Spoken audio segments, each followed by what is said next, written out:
Go. John, Paul, George, and Ben by Lane Smith.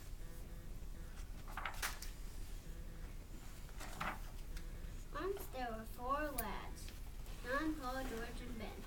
Make that 5 lads. There was also independent Tom, always off doing his own thing.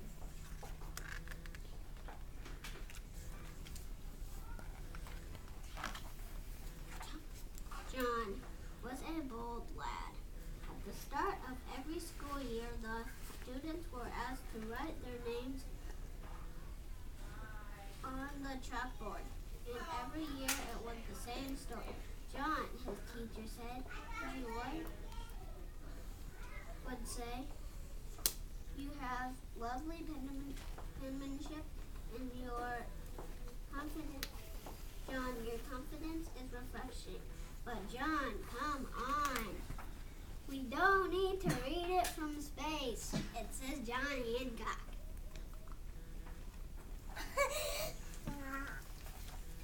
Oh, what a noisy lad.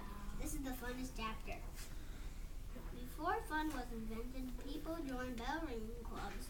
As a member at Boston's Old North Church, Paul spent hours practicing in the Belfry Tower. Over time, that bell ringing took a toll on young Paul.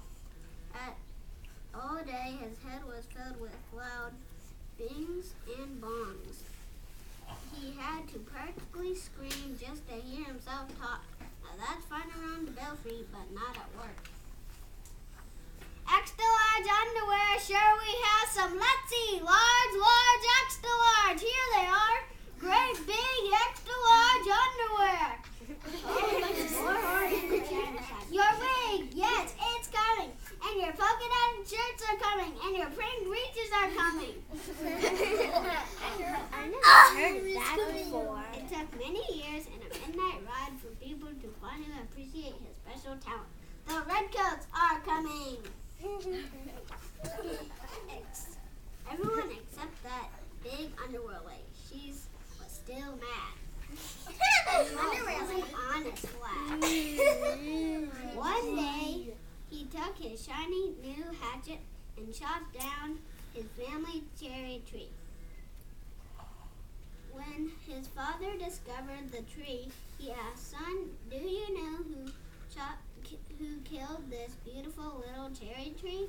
"I can't tell a lie," answered George. "'Twas I who chopped down this cherry tree." "Then run to my arms, dearest boy," cried his father, "for you have paid me 1,000 for it 1,000-fold with your honesty." "Really?" said George. "In that case, when I tell you I've taken out the apple orchard, leveled the barn, and made kindling out of your carriage, you'll be a wealthy, wealthy man." Ben was a clever lad.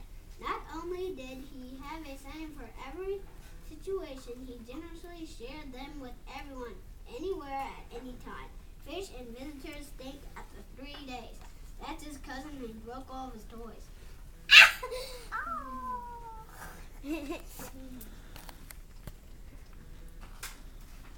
He considered it his duty to provide frequent free advice. "The sleeping fox catches no poultry.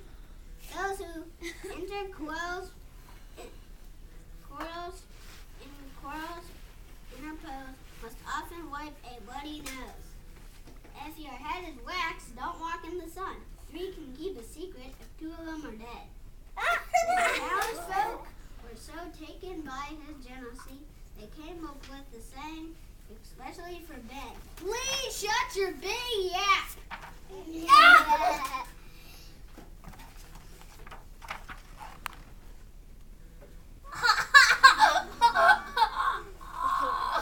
"I like it," said Ben, short and to the point. "I work a fox or turkey, and there, I think you've got something." Tom was an independent lad. One day, his teacher, Mr. Douglas, asked the class to make a birdhouse by gluing macaroni to the old balsa wood. Tom happily ignored him and used traditional building materials in a neoclassical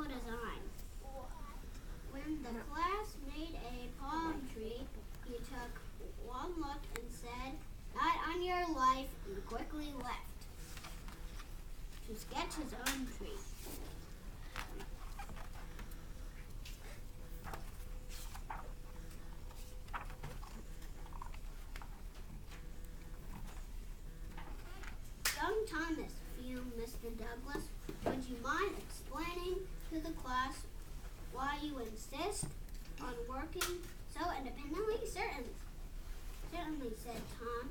In fact, I've taken the liberty to list the very reasons.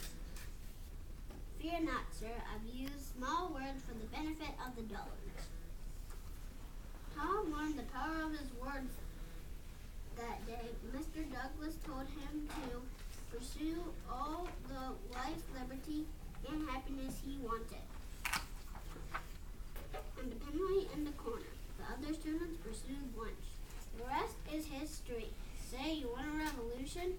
Well, John, Paul,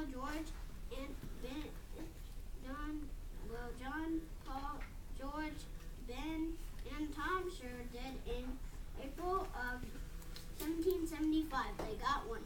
The Redcoats were coming. In fact, King George III's army was marching to Lexington and Concord to arrest John and the other sons of liberty. If you want to read more, read this last page. Right. Ready for questions?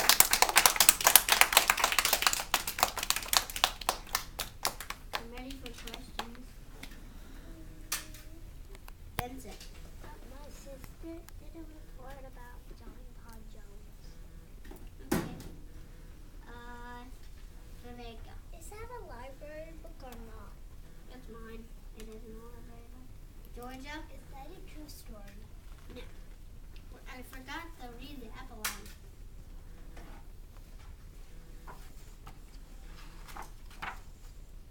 Part of the epilogue is true and part of it is not.